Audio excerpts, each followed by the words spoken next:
Imagine कीजिए कि एक ऐसी अमन विशाल नदी जिसके किनारे एक पूरी की पूरी सभ्यता फली फूली, मतलब जिसका जिक्र सबसे पुराने ग्रंथों में है, पर फिर वो अचानक गायब हो जाती है।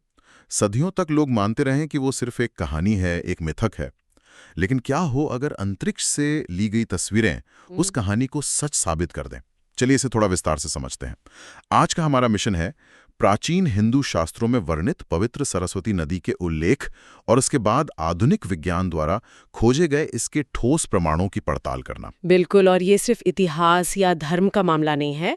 मतलब ये स्पेस टेक्नोलॉजी और जियोलॉजी का एक बहुत ही शानदार क्रॉसओवर है। जब हम इसरो की सैटेलाइट रिपोर्ट्स और पुराने शोध पत्रों को एक साथ रखकर देखते हैं तो ये पूरी पौराणिक कथा अचानक से एक ऐतिहासिक सच्चाई बनकर सामने आती है। तो अगर हम एकदम शुरुआत से शुरू करें तो ऋग्वेद में सरस्वती नदी का बहुत ही भव्य तरीके से जिक्र मिलता है। उसमें इसे अम्बितमे, नदीतमे और देवीतमे कहा गया है, यानी सर्वश्रेष्ठ माँ और सर्वश्रेष्ठ नदी। हाँ बिल्कुल।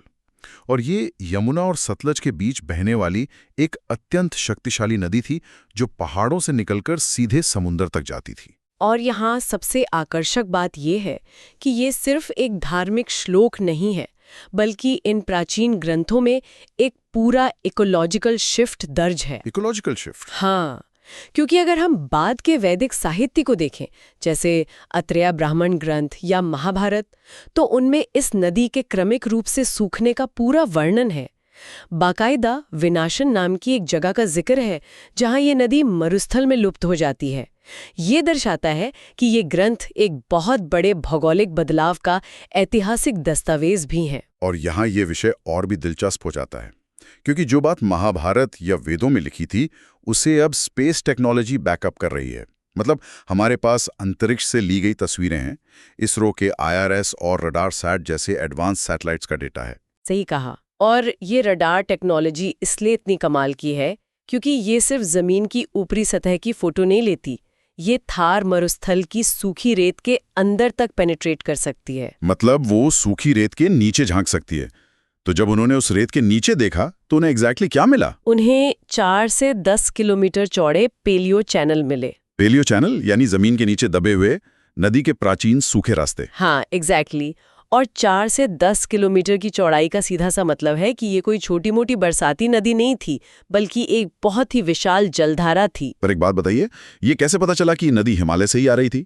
मेरा मतलब है कि हो सकता है कि ये सिर्फ मानसून के पानी से बनी हो। यहीं पर साइंस का असली जादू दिखता है, क्योंकि वैज्ञानिकों ने जमीन के नीचे से तलछट निकाली, ड्रिलिंग की और फिर आइसोटोप डेटा का एनालिसिस किया। आइसोटोप डेटा, ये थोड़ा टेक्निकल हो गया, इसे थोड़ा सिंपल कर सकते हैं? जरूर।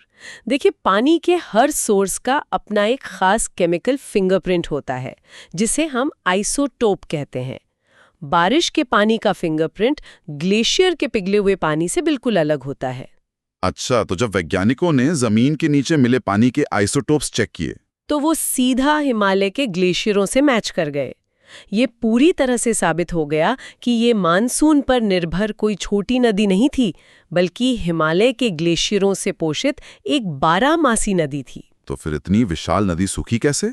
अगर हम इसे व्यापक संदर्भ में देखें तो आज से करीब 8000 से 5000 साल पहले ये नदी अपने पीक पर थी, लेकिन फिर बड़े पैमाने पर टेक्टोनिक हलचलें हुई। यानी जमीन के नीचे प्लेट्स खिसकी, जिसकी वजह से यमुना और सतलज ने अपना रास्ता बदल लिया। बिल्कुल। ये दोनों सरस्वती की मुख्य सहायक नदियां थीं जो इसे पानी देती थीं। जब टेक्टोनिक शिफ्ट्स की वजह से इनका पानी कट गया और साथ ही मानसून भी कमजोर पड़ने लगा तो ये महान नदी धीरे धीरे सूख गई। और हड़प्पा यानी सिंधु घाटी सभ्यता के अनगिनत शहर इसी नदी के किनारे बसे थे। ये उनकी जीवनदायिनी शक्ति का प्रमाण है। बिना पानी के वो शहर भी ज्यादा दिन नहीं टिक सके।